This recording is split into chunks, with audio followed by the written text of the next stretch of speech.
सबै कुरा क्या रेकर्डिङ पनि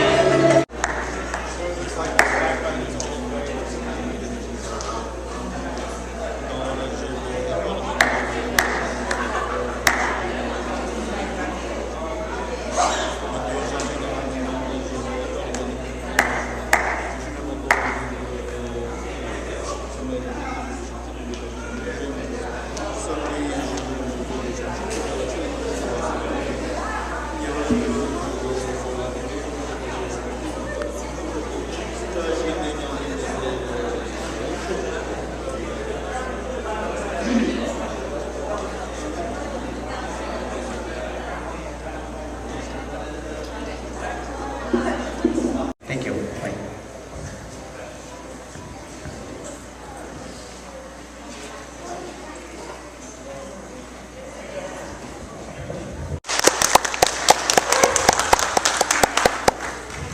Dr. Brook. Thank you. Author Jeff Greenwald.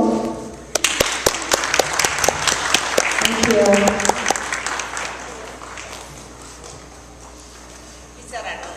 Dr. Amod Pokhrelju.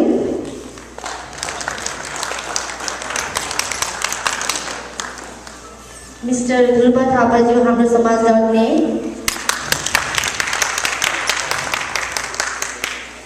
र यसै क्रममा उहाँहरूलाई खाता लगाई स्वागत गरिदिनु हुनको लागि म पुष्प लामाज्यूलाई विनम्र अनुरोध गर्दछु।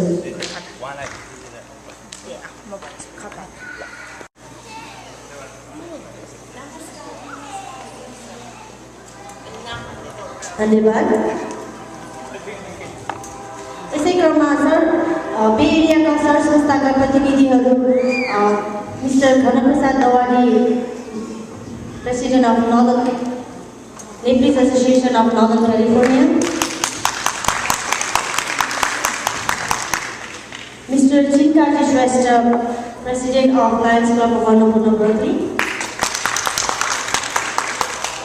मिस्टर अनिल पाण्डे, मोडरेटर अनिल पाण्डेजी,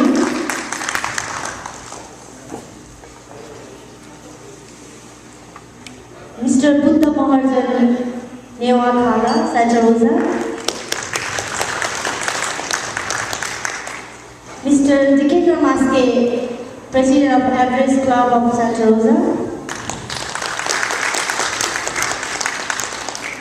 mister Bhupendra Gurung, president of northern California Kavi Samaj,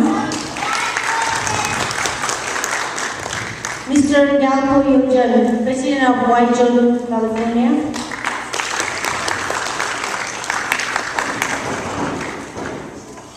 mister Phuri Sherpa, Sherpa association of California,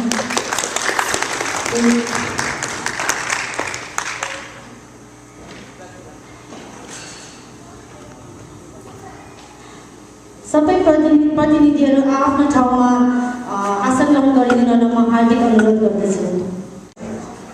Now we'll have our keynote speakers give us a talk on Buddhist philosophy.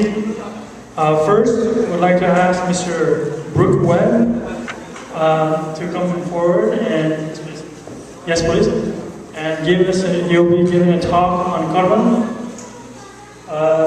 Also, because he has difficulties in these, he'll be giving speech in the front.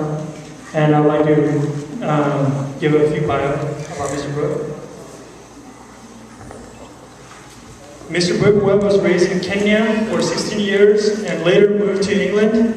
After graduating from school, he spent 13 years studying and teaching Kundalini yoga and meditation. He moved to the United States in 1975 and managed a vegetarian restaurant for a number of years. And in 1985, he became a doctor of Oriental medicine and licensed as acupuncturist. He has been a Buddhist since 1991 under the guidance of Lama Oli Nadel and the 14th Samadpa, among others. He presently lives in the Bay Area where he works as a writer and he is raising his 2 young children. Thank you for coming.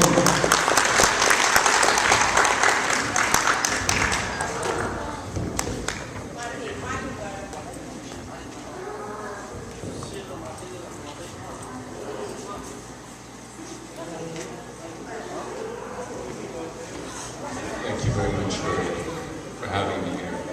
Can everyone hear what I'm saying? So the topic here is, today that I was asked to speak on is karma. And karma is a very fantastic subject because in every way, in every way that we know about karma, it's a most glorious thing. Something very fantastic, radiant, beautiful, and wonderful. And we only have to look at karma herself to know that this is absolutely true. She's actually my very close, good friend. We've known each other for years.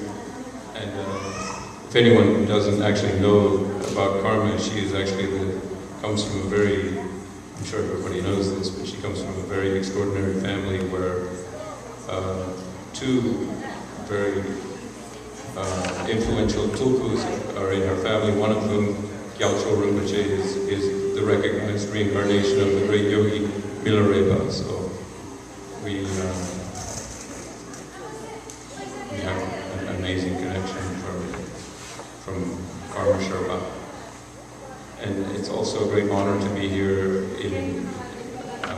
among everyone from Nepal on such a special day as this, because Nepal is probably my favorite country in the world. The most amazing blessings, and there's no place that one can encounter tradition and history and relics and above all, we have the two great stupas in the world, Swayambhu Stupa and Bodhanath Stupa. And they say even to make a mantra in Swayambhu Stupa brings about 31 billion times more merit than making a mantra anywhere else. So this is the most extraordinary thing. And so to the subject at hand,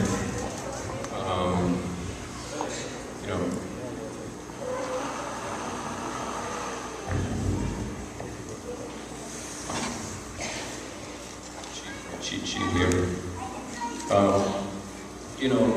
If we look at our own situation here that we find ourselves in today, we are here in America, hopefully enjoying a relatively good life, healthy life, and hopefully for most of us a prosperous life. And if we look very carefully, we see that this situation is there's a certain thing that's common among all of us, and not just us here, but actually people all over the world, and even non-people, non-human beings. We have this very one single commonality, extremely steady, vivid, clear state. And in each case, he went for months and months of meditation, where his teachers could no longer teach him because he'd already surpassed them in the brilliance of his mind. And then he was sent. The king, his father, sent 5 relatives of his to the forest. They eventually tracked him down, and but when they actually saw him, they were so struck and taken aback by the strength of his purpose and the fortitude of his mind that they decided to join him. And these became the 5 ascetics, the yogis who practiced austerities with him for 5 or 6 years in the forest, where Buddha completely stopped eating. Can everyone hear okay? He stopped eating, living on a sesame seed a day, and brought his body to the point of almost no return. And finally, realizing that he wasn't attaining any great state of mind, but other than a tremendous experience in physical suffering to his body, His mind wasn't getting any more clear. He then decided to eat, and was looked down there. His friends, his 5 companions, looked down their nose at the Buddha and said, you know, this is you've given up the good fight. You know, by that time their asceticism turned to pride, and the Buddha took off for himself. And we know the story that he eventually ended up in Bodh Gaya at the foot of the Bodhi tree,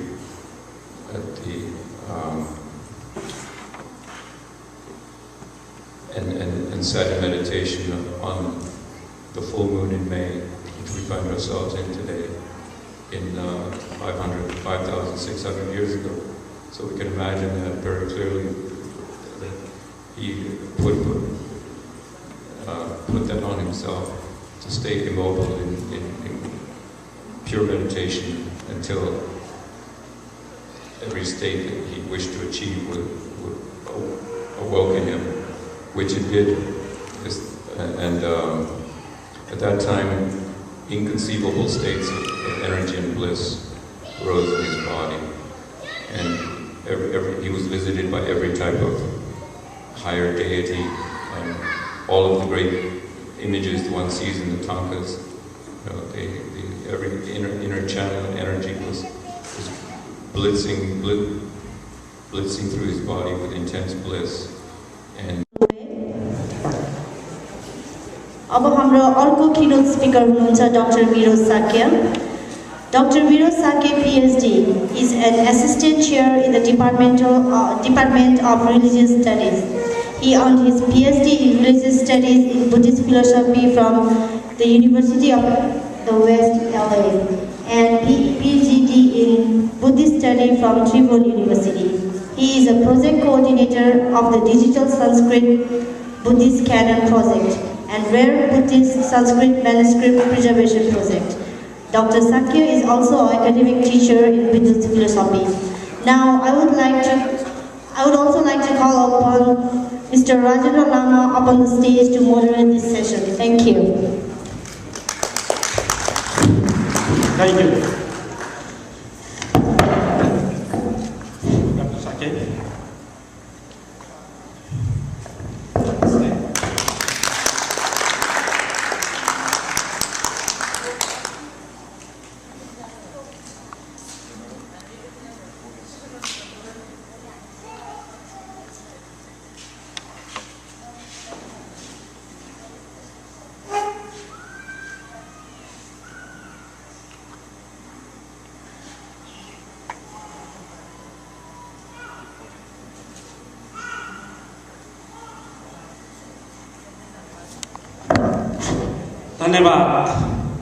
With the permission of Lama, now I want to continue this keynote speaking sessions.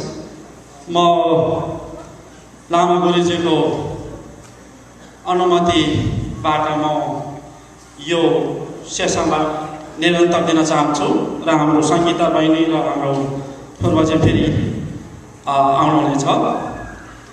अब हामी आज बुद्ध जयन्तीको दिन बुद्धम शरणम गच्छामि, धम्मम शरणम गच्छामि, सङ्घम शरणम गच्छामि। हामी सबै बुद्धको शरणमा जान्छौँ भन्ने एउटा जिज्ञासा, आशा, विश्वास लिएर आएका छौँ। So I like to throw the one question. How many of us would like to go on the path of Buddha? Please raise your hand. Everybody. How many of us, how many of we refugee to Buddha? हामी कतिजना बुद्धको शरणमा जान्छौँ? Raise your hand. Yes. सबैजना बुद्धको शरणमा जान्छौँ। Who is the Buddha? The one question. Who is Buddha? Is the Buddha the Lord? आदरणीय भिक्षु सभापति महोदय, दाजुभाइ तथा दिदीबहिनीहरू, 2556 बुद्ध जयन्ती उपलक्ष्यमा बे एरियाका दाजुभाइ तथा दिदीबहिनीहरूको सामु बौद्ध दर्शनबारे 2 शब्द बोल्न पाउँदा मलाई अति नै खुसी लागेको छ। त्यसैले म यस बुद्ध जयन्ती आयोजक समितिलाई हार्दिक धन्यवाद दिन चाहन्छु। बुद्ध पूर्णिमा आज यो दिन हामी बौद्ध धर्मावलम्बीहरूको लागि अति नै महत्त्वपूर्ण दिन रहिआएको छ। यो दिनमा बुद्धको जन्म मात्र नभइकन बोधि ज्ञान लाभ गर्नुभएको साथसाथै उहाँले परिनिर्वाणमा प्रवेश गर्नुभएको थियो। बुद्धले बुद्ध ज्ञान लाभ गर्नुभएपछि 45 वर्षसम्म उहाँले विभिन्न किसिमका धर्म प्रवचनहरू दिनुभयो। त्यसै धर्म प्रवचन मध्ये एक अति प्रभावशाली र हितकर उहाँको टिचिङ हो बोधिचित्त। उहाँले बोधिचित्त हामी महायान धर्म अन्तर्गत धर्मावलम्बीहरूको लागि अति नै महत्त्वपूर्ण रहिआएको छ। सो आज म यहाँ तपाईहरु सामु बोधिचित्त भनेको के हो, यो कसरी कति प्रकारका छन्, कसरी हामी आफ्नो दैनिक जीवनमा प्र्याक्टिस अथवा अभ्यास गर्न सकिन्छ भन्ने र यसको व्यवहारिक महत्त्वबारे यहाँ डिस्कस गर्न चाहन्छु। बोधिचित्त भनेको के हो? बोधिचित्त, बोधि र चित्त दुईवटा शब्दद्वारा बनेको बोधिचित्त भन्छ। बोधि भनेको के हो? बोधि भनेको बोधि ज्ञान तथा हामी इङ्ग्लिसमा इन्लाइटेन भन्छ। हामी बुद्ध हुनलाई सबैभन्दा चाहिने चिज नै बोधि ज्ञान हो। यो बोधि ज्ञान लाभ नगरिकन हामी बुद्ध हुँदैनौँ। यसैले यो बोधिको उन्मुख चित्त, बोधि ज्ञान लाभ गर्ने डिजायर अथवा इच्छा भएको चित्तलाई नै बोधिचित्त भनिन्छ। मैत्री बोधिसत्वले एउटा उहाँको ग्रन्थ अभिसमय अलङ्कारमा यसरी भन्ने भएको छ कि संस्कृतमा चित्तोत्पाद पराठाय सम्यक सम्बोधि कामना, अर्थात् सम्यक सम्बोधिको प्राप्त गर्न कामना नै बोधिचित्त हो। यही बोधिचित्तको उत्प्रेरणाले गर्दा हामीमा यस्तो क्यापेसिटी आउँछ कि सारा प्राणीको कल्याण गर्ने सक्षम हुन्छ। चाहे हामी एक्लै हो या अरू हो, यो बोधिचित्त यति पावरफुल छ कि हामीमा एकछिनको लागि पनि यो बोधिचित्त हाम्रो मनमा उत्पत्ति भएको खण्डमा हामीले धेरै पुण्य लाभ हुने गर्छौँ। यसैले बुद्ध अथवा बोधिसत्वले हरेक दिन 24 घण्टा यस्तो बोधिचित्तको उत्पाद गरिरहन्छ। उनीहरूले सधैँभरि अरूको हितको लागि कसरी अरूलाई हित गर्ने सक्षम हुन्छ भन्ने उनीहरूमा हरेक दिन चिन्तन मनन गरिरहन्छ।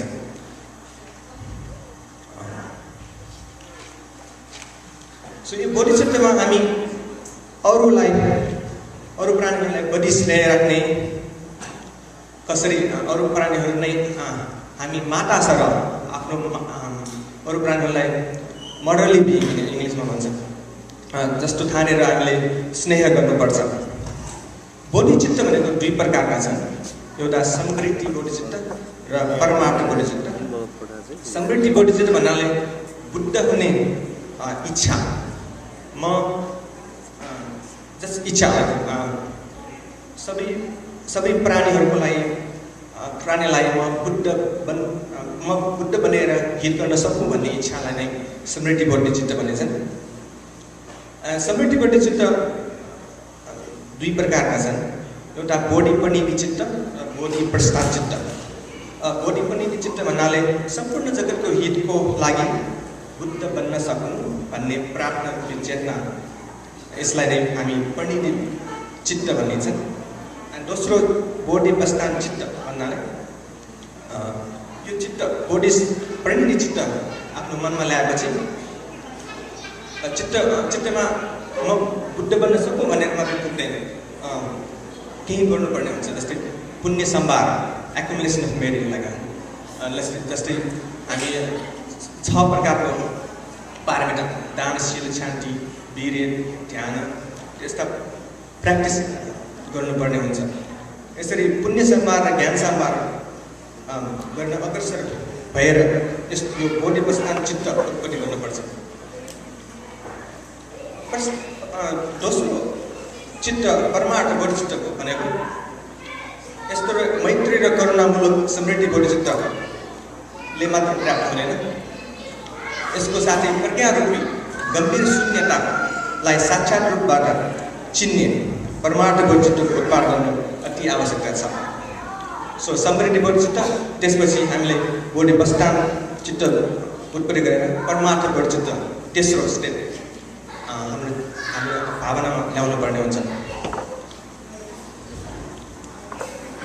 यो परमार्थ बोधी चित्त उत्पत्ति बुद्ध हामी नेपालीहरू प्रायः हिन्दू र बुद्ध संयुक्त रूपले हामी बुद्ध हिन्दू पनि बुद्ध पनि संयुक्त हामी सायद बुद्धको जन्मस्थानमा भएको कारणले हामी त्यति सम्मान र भगवानको हेर्छौँ र यही क्रममा डाक्टर साक्यले अर्को जन्मको कुरो अगाडि ल्याउनु भयो बुद्धले राम्रो काम गरेमा अर्को जन्ममा पनि राम्रो हुन्छ भन्नुभयो बुद्धले कुन ठाउँमा अर्को जन्ममा कसरी उदाहरण पेश गरेको छ अर्को जन्म भने के हो त्यो चाहिँ के प्रश्न हुन्छ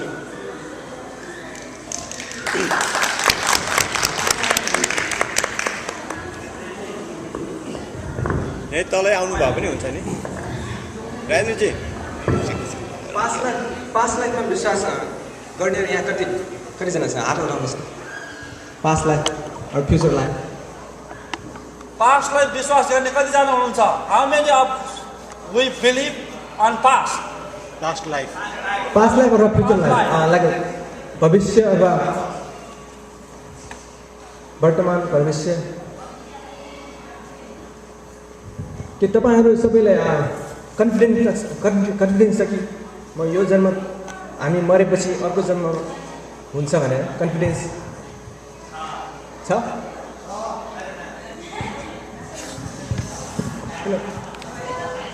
छैन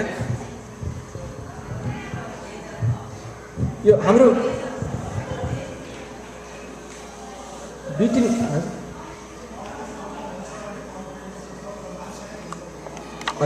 त्यो त हो सबै त्यो ग्यारेन्टी छैन कि हामी मान्छे नै हुन्छ भनेर त्यो हाम्रो 6 सद्गति भन्छ है सद्गति असुर र देव त्यो सद्गतिमा जुन पनि जन्म हुन सक्छ यदि हामी भोटिस लाग्यो हामीले राम्रो काम गरेको छ भने त्यस अप्पर लेभललाई सद्गति देव दैवी असुर अथवा मानिसको जन्म मानिस भएर जन्म लिन्छौँ अथवा हामीले पाप गरेको फलस्वरूप हामी तल अथवा दुर्गतिमा जन्म लिने हुन्छ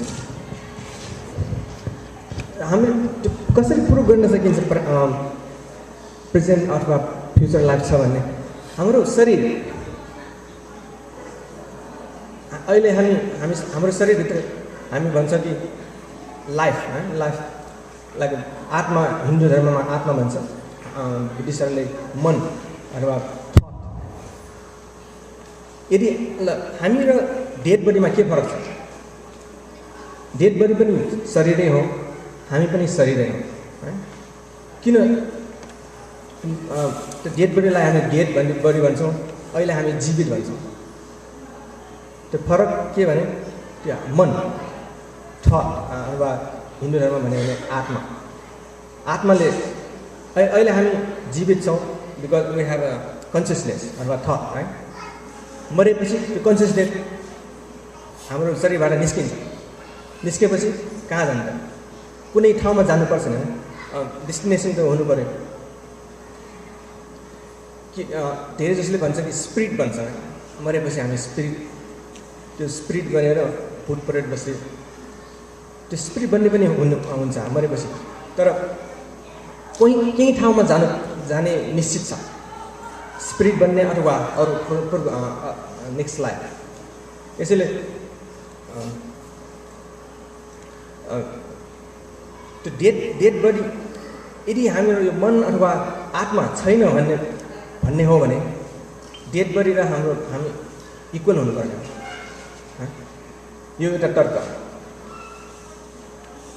बुद्ध धर्ममा विभिन्न तर्कद्वारा हामी पास्ट अथवा फ्युचर लाइफको प्रुभ गर्न सकिन्छ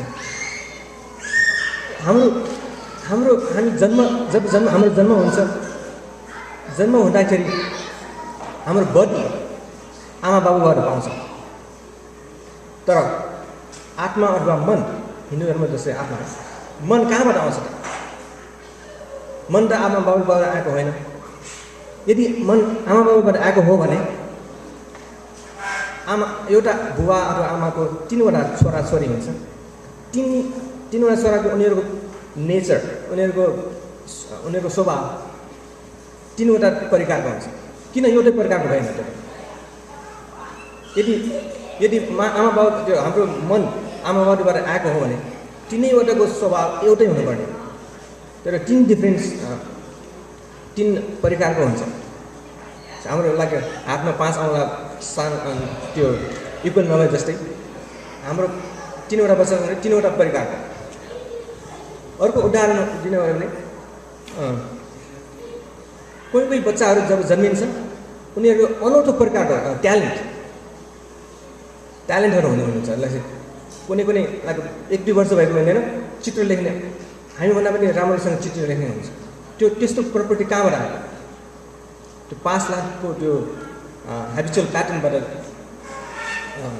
त्यो ट्रान्सफर भएर त्यस्तो गुणहरू देखा पर्ने हुन्छ त्यसैले हामीले यो this is only one life भनेर भएको भए त्यस्तो गुणहरू कसरी देखा भयो त्यति मात्र नभएर कोही त्यो अर्ली डेथ हुन्छ लाइक एक्सिडेन्ट हुन्छ एक्सिडेन्ट भएपछि मर्छ कोही त्यो फेरि जीवित हुने हुन्छ अनि त्यस्तो मानिसहरूले आफ्नो लाइक सर्ट पिरियड डेथ भएर फेरि रिबर्न भएको मान्छेहरू उनीहरूको एक्सपिरियन्सबाट के भनेको हुन्छ भने त्यो एउटा Tibetan book of living and डाइन भन्ने किताब छ त्यसमा विभिन्न आफ्टर डेथको एक्सपिरियन्सहरू त्यसमा त्यो राइटरले धेरै कुराहरू लेखेर छ एउटा मान्छेले के भन्यो भने उसले जब मर्यो होइन एक्सिडेन्ट भएर मर्यो त्यो मान्छे त्यसले आफ्नै शरीर देख्यो बाहिर त्यो उसको स्पिरिट बाहिर गएपछि आफ्नै शरीर देख्यो उसले त्यो हाम्रो यो Tibetan date of living and dying भार्डो सबै त्यस्तो देख्ने हुन्छ मरेपछि त्यो मान्छेहरूले एक्सपिरियन्स गरेको रहेछ त्यसैले त्यस्तो एक्सपिरियन्सहरू हामीले पढ्नुपर्ने हुन्छ यस्तो त्यसबाट हामीले नलेज त्यसले प्रुभ गर्छ कि हामी मर्ने बित्तिकै सबै खतम हुँदैन हाम्रो शरीर मात्रै खतम हुन्छ तर हाम्रो थट कन्सियसनेस बाँकी रहन्छ डाक्टर मिरज साक्यलाई मेरो एउटा प्रश्न छ कस्तो भने म सानोदेखि एउटा बुद्धिस्ट परिवेशमा हुर्केँ होइन तर पनि एकदम अन्यल परिवेशमा अहिलेसम्म छु क्या है कस्तो एउटा बुद्धको फिलोसफी पढ्दाखेरि बुद्धले पास्ट लाइफको भनौँ न हेभेन स्वर्ग र नर्कको कुरा गर्दैन आत्मामा विश्वास गर बुद्ध भनेको तपाईँको आत्मभित्र छ होइन जो मान्छेको मनमा अर्काको दुःख दया देखेर दया लाग्छ प्रेम जाग्छ त्यही आत्माको अर्को नामले बुद्धत्व हो भनेर म चाहिँ त्यो फिलोसफीमा जान्छु यो जन्ममा जे गर्यो त्यही नै हो पछि स्वर्गको लागि यस्तो गर्ने पछि राम्रो जन्म पाओस् भनेर दान दिने त्यसमा म विश्वास गर्दिनँ होइन तर मेरो रिलेटिभहरू सबै त्यस्तै गर्छ क्या ए दिदीले अथवा बहिनी त तपाईँ विश्वासै गर्दैन तपाईँ कस्तो अचम्म भन्छ क्या मलाई ए तपाईँ केही गर्दैन भन्छ उनीहरू कस्तो छन् इन्भेस्ट गरेको छ कुनै इन्भेस्ट गरेर उनीहरू अर्को जन्मको लागि राम्रो गर्नको लागि इन्भेस्ट गर्छ तर म त्यसमा विश्वास गर्दिनँ यसको लागि तपाईँले केही प्रश्न गरिदिन सक्नुहुन्छ कि धेरै जसोले प्र्याक्टिस गरिराखेर मरेपछि अब सुखावती हेभेन भन्यो अमिताभ बुद्धको भूमन त्यहाँ जन्म लिने इच्छा गरेर मानिसहरू अमनी बनेर अथवा अमिताभ बुद्धको नाम लिएर जप्ने हुन्छ धेरै जसो तर हाम्रो मेन उद्देश्य के हुनुपर्छ भने राम्रो काम गर्ने जे यो जन्ममा हाम्रो लागि 20-30 वर्ष अहिले हामी 30-40 वर्ष 30 वर्ष 40 वर्ष बाँकी भएको छ। जबसम्म हाम्रो यो लाइफ रहन्छ राम्रो काम गर्ने, अरूलाई हिट गर्ने, अरूलाई हानि नगर्ने, त्यति मात्रै थिङ्किङ गरे पनि पुग्छ। पास्ट लाइफमा स्वार्थ यदि हामीले यस्तो धारणा next life I want to be better life है, त्यस्तो इच्छा गर्नु ठिक छ, तर एट्याचमा राख्नु हुँदैन। एट्याचमा राख्यो भने त्यो राम्रो फल पाउने, राम्रो फल त्यति राम्रो आउँदैन। त्यो एट्याचमेन्टलाई हामीले टोटली के भन्छ प्योर मोटिभेसन लिएर राम्रो काम गर्दै जाने, फलको आशा नगर्ने।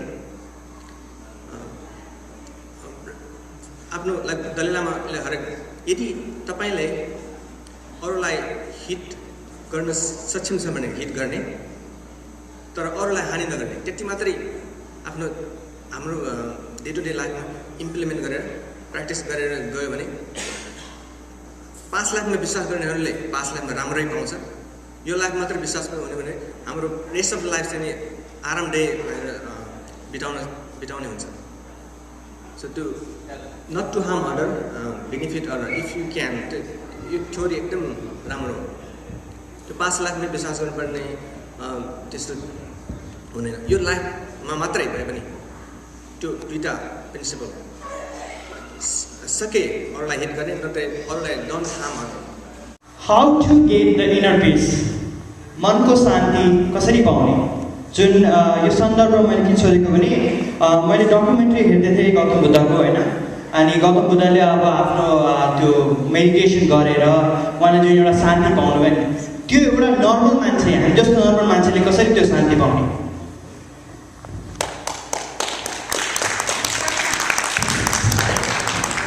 धेरै राम्रो क्वेसन। हामी किन वरी हुन्छ, हामी किन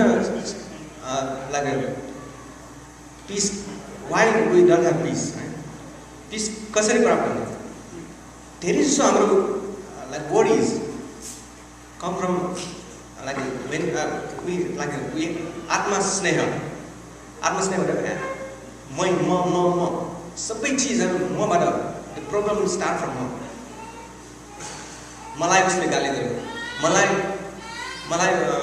मेरो चिज हरायो, मेरो चिज उसले खोस्यो, मेरो जब हरायो, मेरो जब उसले गर्यो, त्यस्तो सबै चिज ममा खतम हुन्छ।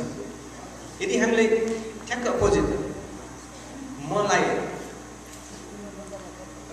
कन्सेप्ट मलाई चेन्ज गरेर अरू अदरपट्टि अलवेज थिङ्किङ अबाउट अदर, त्यस्तो गऱ्यो भने यस्तो मोडिजहरू हराएर जान्छ। हामी नेपाली हौँ, हामीले भन्छौँ गौतम बुद्ध नेपालमा जन्म भएको होइन, तर हाम्रो छिमेकी राष्ट्र इन्डियाले चाहिँ गौतम बुद्ध इन्डियामा जन्मेको, इभेन लुम्बिनी जस्तै अर्को एउटा कपिल वस्तुले बनाइरहेको कुरा पनि समाचारमा आइरहेको छ। इभेन म आफै पनि जापान जाँदाखेरि, थाइल्यान्ड जाँदाखेरि त्यहाँको मान्छेहरूले इभन थाई पिपलहरूले के भन्छ भने गौतम बुद्ध थाइल्यान्डमा जन्मेको भन्छ। अनि जापान गएको थियो, जापानमा के भन्छ त्यहाँ जापानिजहरूले गौतम बुद्ध जापानमा जन्मेको भन्छ। वास्तवमा के हो त, गौतम बुद्ध कहाँ जन्म्यो? हाम्रो डाक्टर साक्यले त्यसमा चाहिँ प्रश्न दिनुभयो भने अलिकति हामीलाई पनि, अनि फेरि नेपालमै जन्मेको हो भने यो कुरालाई हामीले कसरी मिडियामा ल्याएर चाहिँ गौतम बुद्ध नेपालमा जन्मेको भन्ने कुरा चाहिँ हामीले अरूलाई प्रस्ट्याउने, यसमा चाहिँ हजुर के आशा छ? मैले यो पिएचडी स्टार्ट गरेँ अमेरिकामा, धेरै किताबहरू पढेँ। त्यो किताबहरूमा हिस्टोरिकलमा हरेक किताबमा मैले Buddha was born in India भनेर देखेँ। मलाई एकदम चित्त दुखेको थियो। त्यो हाम्रो त्यो यो बुद्धिस्ट किताबहरू लेख्ने मान्छेहरू सबै इन्डियन रहेछ, इन्डियन त्यो ब्राह्मणहरू धेरै किताबहरू उनीहरूले त्यो बनारसमा। त्यसैले गर्दाखेरि यो अमेरिकन धेरै देशहरूले त्यो किताबले गर्दाखेरि सबैले त्यो misinterpretation Buddha was born in India भनेर फैलिएको रहेछ। त्यो कारणले गर्दाखेरि यसले हाम्रो नेपाली दाजुभाइले यो बुद्धको जन्म लुम्बिनीमा भएको भनेर इन्टरनेसनल मिडियामा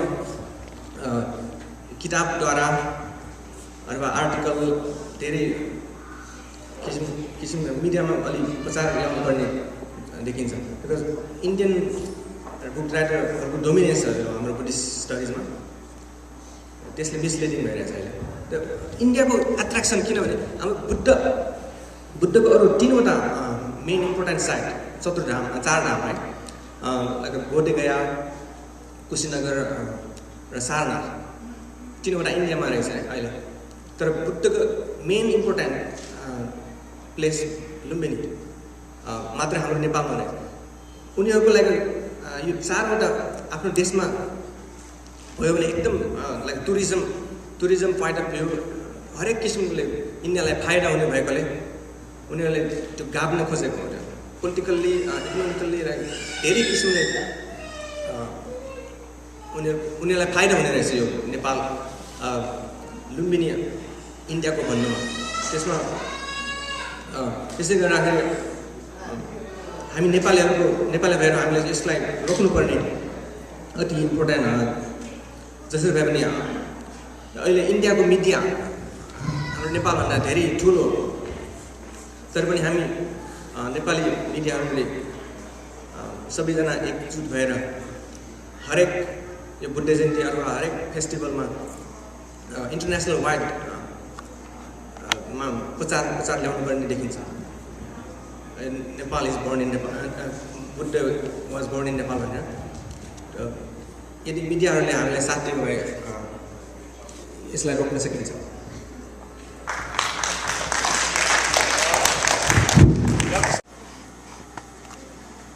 Siddhartha Gautama was born in Nepal, not a Buddha.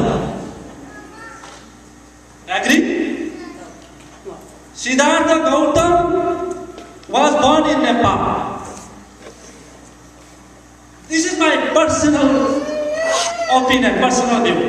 But when he became Buddha, when he enlightened in India. That's why some people I have heard, this is मैले सुनेको मात्र है, this is not my personal view. नहीं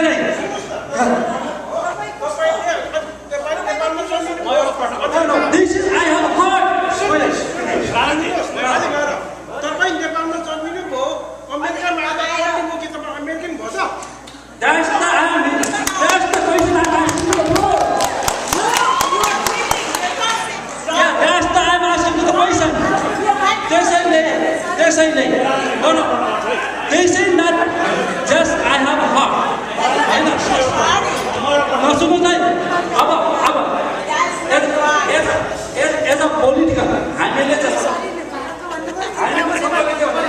सुनेको बताए सुनेको कुरा एउटा फटोले नेपालमा जन्मेको छ नि त्यसलाई के गरौँ भने एउटा सुनेको कुरा है त्यसै त अब Buddha was born in the earth as a being हामी के भने बुद्ध त धरतीमा जन्मेको हो अब हामी नेपाली भयो त्यसलाई महामायाको छोरा हो गौतम भन्ने उसको जात रहेछ तर क्षेत्रीय जात अनि पछि त्यो एउटा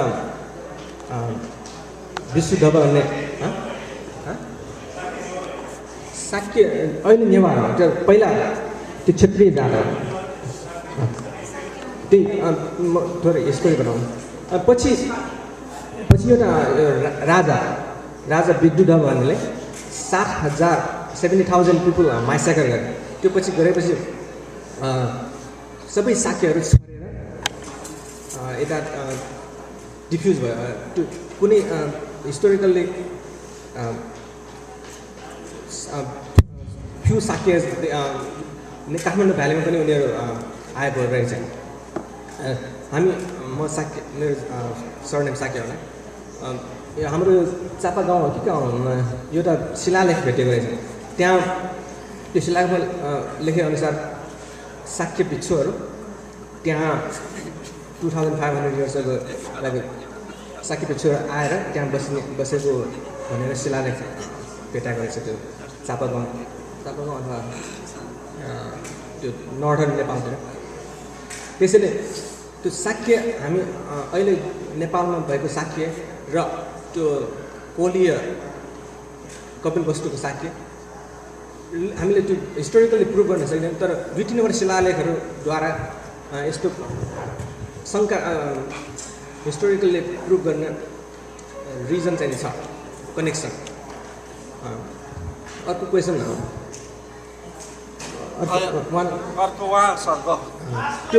एउटा जिज्ञासा फेरि पत्र पत्रिकामा किताबहरूमा सबै गौतम बुद्ध इन्डियामा जन्मेको हो भनेर लेखेको पाएँ भने यसको लागि हामी नेपालीले कसरी लाग्ने त्यसका लागि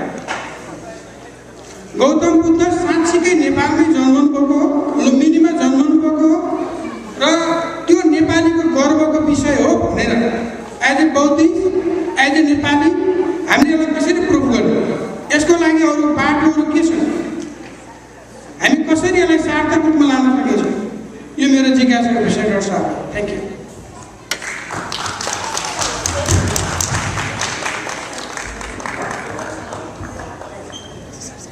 तपाईँको प्रश्न चाहिँ क्लियर गर्नुहोस् न तपाईँले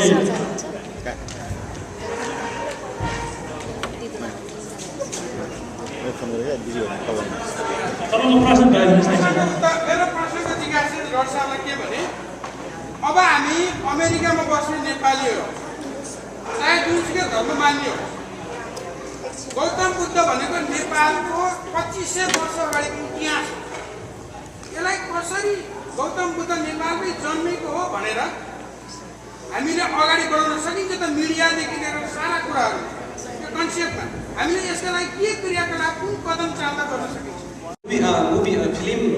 फिल्म बनाएर हामीले वर्ल्डलाई देखाउन सक्यो भने जस्तै हलिउड मुभीहरू त्यस्तो पहिला त्यो लाइफ अफ बुद्धबारे एउटा मुभी बनाएर नेपालमा सुटिङ गरेर त्यस्तो मिडियाको हात भयो भने हामीले वर्ल्डलाई भन्न सक्छौँ कि नेपाल बुद्धवास गर्ने Nepal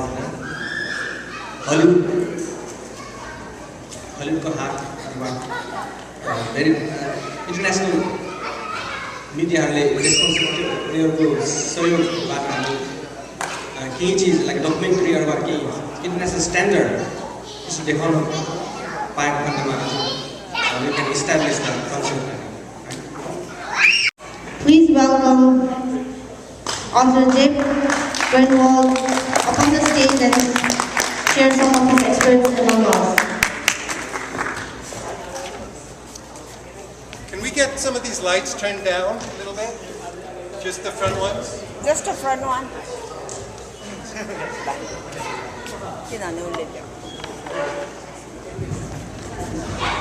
Namaskar, Ajur. Thank you. I really want to thank Amol Pokhriyal and Vishnu for inviting me. I didn't want to interrupt the lively discussion about the roots of Buddhism, which is something we could talk about for weeks and never have the right answer particularly. We go back and forth, but there's only one right answer. The Buddha was born in the territory that's now Nepal, and that's the only thing that we really need to do. So, my talk, can you all hear me okay? Am I too loud? Okay, first of all, let me just pay my respects to you. I'm not going to sit down. Can I walk in front of you to go to the screen? So, I'm going to talk about Buddhism in a very different way. Some of you may know that 20 years ago, I wrote a book called Shopping for Buddhas, which was in Kathmandu, bigger bestseller than Harry Potter. But this was 20 years ago. This is before Harry Potter, and that's why. But the book is now on Kindle as an ebook, so if you ever have a curiosity about it, you can find it that way. So, how do you recognize Buddha?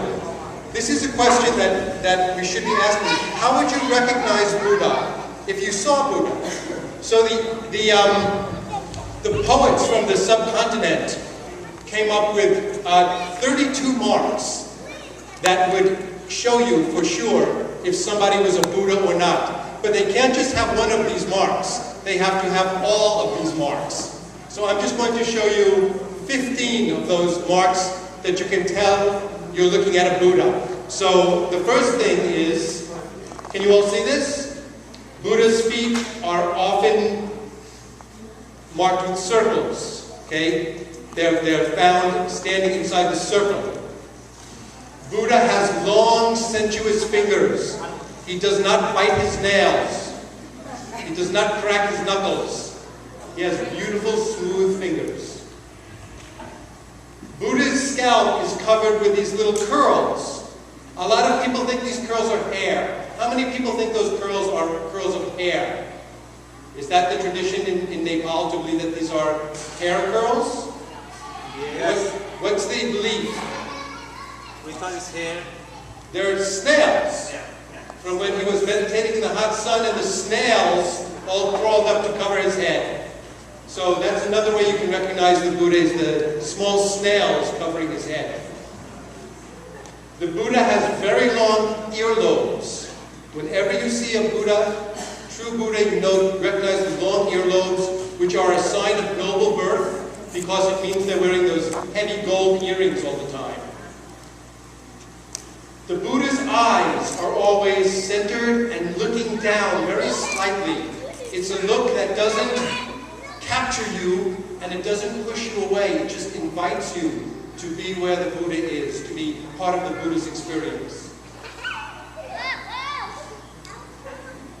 I have no idea what this one means. I think could this be the, I know this one. It's the 3 rings on the neck. All Buddha has the 3 rings on the neck, like the neck of a conch shell. Okay, the Buddha has feet with level tread. The Buddha walks very smoothly along the ground. The Buddha, no matter how big or how small, is always dressed in the traditional robes of a monk.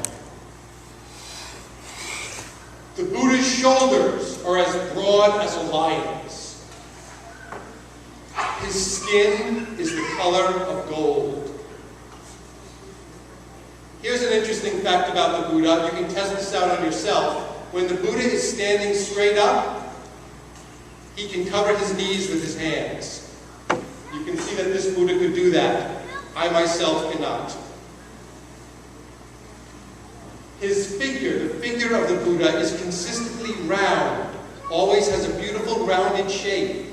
The artist Pablo Picasso once said that if you take a perfect statue of a person, if you pour water right on the crown of the head, it would coat the whole figure. It's the same with the Buddha. If you poured water on the head of the Buddha, it would touch every part of the body. You have the Ushnisha on the top of the head. Nobody knows what the Ushnisha really is. Some people think that it was a birth deformity that Siddhartha possessed, that made his head bulge to the top.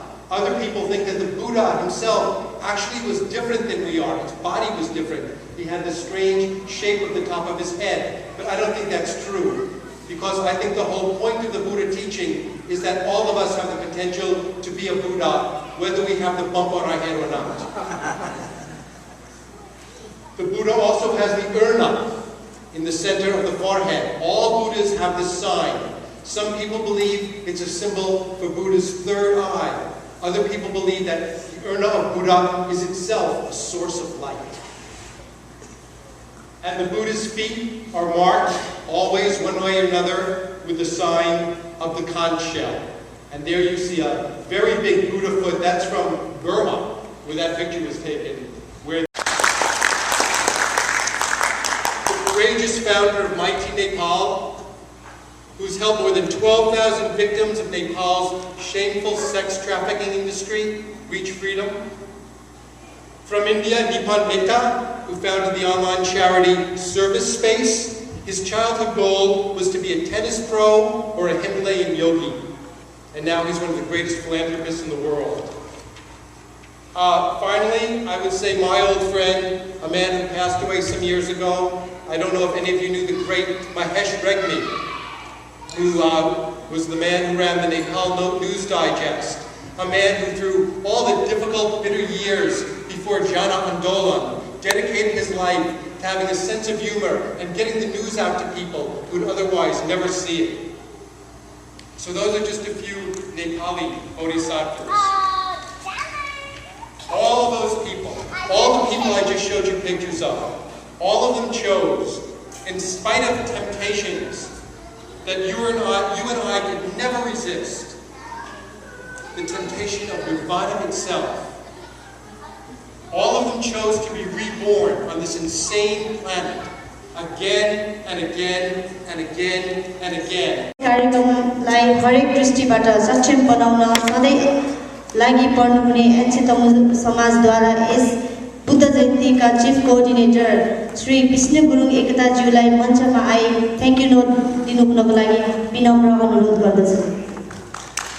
Sangita Gurung, गम्भो Sherpa अनि राजेन्द्रज्यूलाई।